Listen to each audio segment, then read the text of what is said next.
What's going on, guys? It's Travis and welcome back to my channel. It is a bloody day in the market. And so in today's video, I'm gonna be sharing with you guys what I expect to see with Bitcoin's price and the rest of the crypto space in the upcoming week or so. So if that sounds good to you guys and you get value from today's video, then please make sure to leave that thumbs up button down below and subscribe if you want to see more content like this in the future. Let's jump right into it. So jumping right over to CoinGecko, we're gonna take a look at Bitcoin and see the price that we're at currently. And right now, Bitcoin is sitting at $51,852. Now coming down here to the charts, as you guys can see, in the last 14 days, or roughly 2 weeks, we've gone from a high of about $62,000 all the way down to $50,000. So that's a huge drop. That's over a $10,000 drop in 2 weeks. Now I just want to remind you guys that when you see pumps or dumps, usually we experience the most amount of FOMO or FUD right before we see a reversal. A lot of people start to wonder, is this time different? Are we going to continue to see the direction of these prices? Now, CoinGecko is not the place to do technical analysis, and that's why we're not focusing on that today. But as you guys can see, it looks like Bitcoin had a little bit of a higher high compared to its previous one, and now it looks like it's wanting to come back down and test some of these previous supports down here. And so this has a lot of people freaking out, especially with these things called expirations tomorrow on March 26th. So a lot of people are freaking out. A lot of people are anticipating a lot of volatility, and that's why we've already seen this huge sell-off in anticipation for tomorrow. So getting into the expirations, let's come over to, I have a couple articles here pulled up that I want to get into and explain to you guys what exactly is about to happen. So Bitcoin traders brace for a record $6 billion in options to expire this Friday. As you guys can see right here, they have this graph and it's kind of hard to read, so I'll try and explain it to you guys the best that I can. But essentially they're talking about calls and puts. And there's this thing called max pain when it comes to calls and puts in the Bitcoin's option market. And this max price pain that we're talking about is sitting right at $44,000. Traders were handicapping the odds of a plunge to about $44,000 by today, when a record $6 billion of option contracts are set to expire. A drop to that price level would inflict max pain on buyers of option contracts, and it might be the most profitable price point for options sellers. It's a remote risk, but not one to be discounted. So the max pain theory states that the market will gravitate towards the max pain point while heading into the expiry. That's because sellers, typically institutions or sophisticated traders with ample capital supply, often try to push the price towards that max pain point by buying or selling the asset on spot or future market. And so the best way to explain how this works is that we have these large whales that come in with large amounts of money and they try to manipulate the market because they have skin in the game. They don't want to lose money. And so in order to manipulate the price of Bitcoin, they'll come in with large orders and large amounts of capital and pay over the counter, which means directly with exchanges for Bitcoin. And this has dramatic effects on the price. The bullish spin is that if Bitcoin makes it through Friday without a major correction, a major overhang will be lifted. Max pain for March 26th expiry is currently $44,000. This does not mean that the market will move to $44,000 by the end of this week,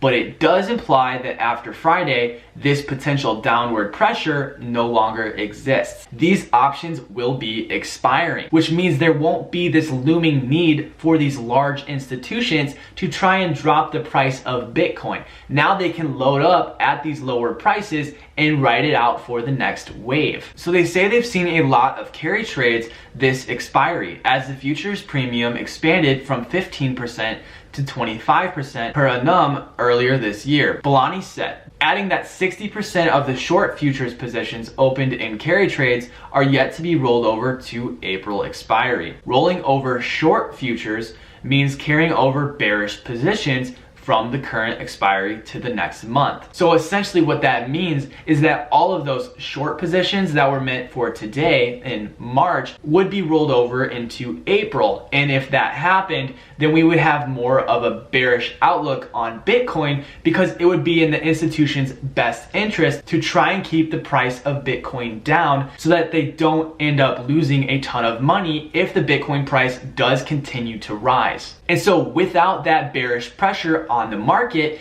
Bitcoin has a lot more room to grow and a lot more room for upward momentum compared to what we have right now. And that's why we're seeing this large correction.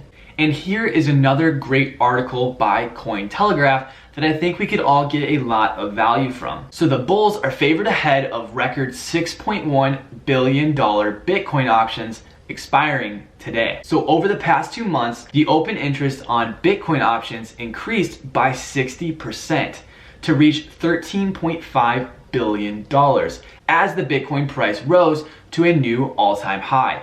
The results of Bitcoin's price appreciation and the rising options open interest resulted in a potentially historic 6.1 billion expiry set for March 26th. So most exchanges offer monthly exposures, although there are a few weekly options for short-term contracts. The above data shows that today's expiry holds 100,400 Bitcoin. That's unusual concentration translates to 45% of its contracts set to expire in 11 days from when they posted this article. That unusual concentration translates to 45% of its contracts set to expire today. It is worth noting that not every option will trade at expiry, as some of those strikes now sound unreasonable. So to understand how these competing forces are balanced, one should compare the calls and put option size at each expiry price. Option markets are all or none, meaning they either have value or become worthless. And this all relies on where the price of Bitcoin is when their options expire. By excluding the neutral to bearish put options below 47,000 and the call options above 66,000, it is easier to estimate the potential impact of today's expiry. Incentives to pump or dump the price by more than 17% become less likely, as the potential gains will seldom surpass the cost. This data leaves $1.13 billion worth of call options from 32,000 to 64,000. Meanwhile, the more bearish put options down to 47,000 amount to $462 million.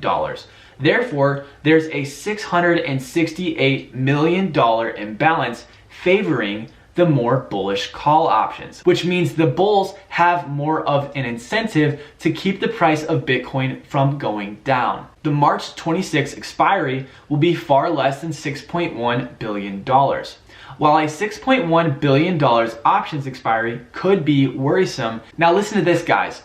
Nearly 43% of them are already deemed worthless. As for the remaining open interest, bulls are mainly in control because the recent price hike to a new all-time high obliterated 84% of the bearish options. As expiry gets closer, a growing number of put options will lose their value if Bitcoin remains above $52,000, increasing the advantage from the neutral to the bullish call options. So this is pretty strong news, indicating that we may not see the correction that a lot of people are expecting if a lot of these bearish options have already been discredited. Coming back to the Bitcoin price, you guys can see we had an all-time high here of almost $58,000, came down, went back up, hit $62,000, which really wasn't that high compared to our previous all-time high. And so what I suspect is happening here is a lot of these large institutions were suppressing the price of Bitcoin from continuing upward because they didn't want to lose out on all the money they had tied up in options. And so that's why we are now seeing another price drawdown towards that 44,000 in expectation of what we're going to see tomorrow. And so this is why we saw a huge drawdown in the Bitcoin price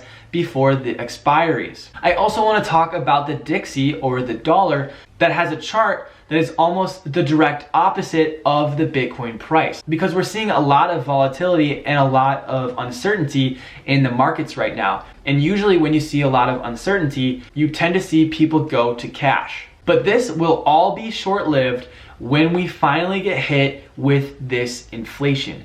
As you guys can see, coming back here all the way from 1970, you can see that the average inflation rate was about 2% annually up until COVID hit us. And now we have this huge spike that everyone talks about when the government decided to print $2 trillion.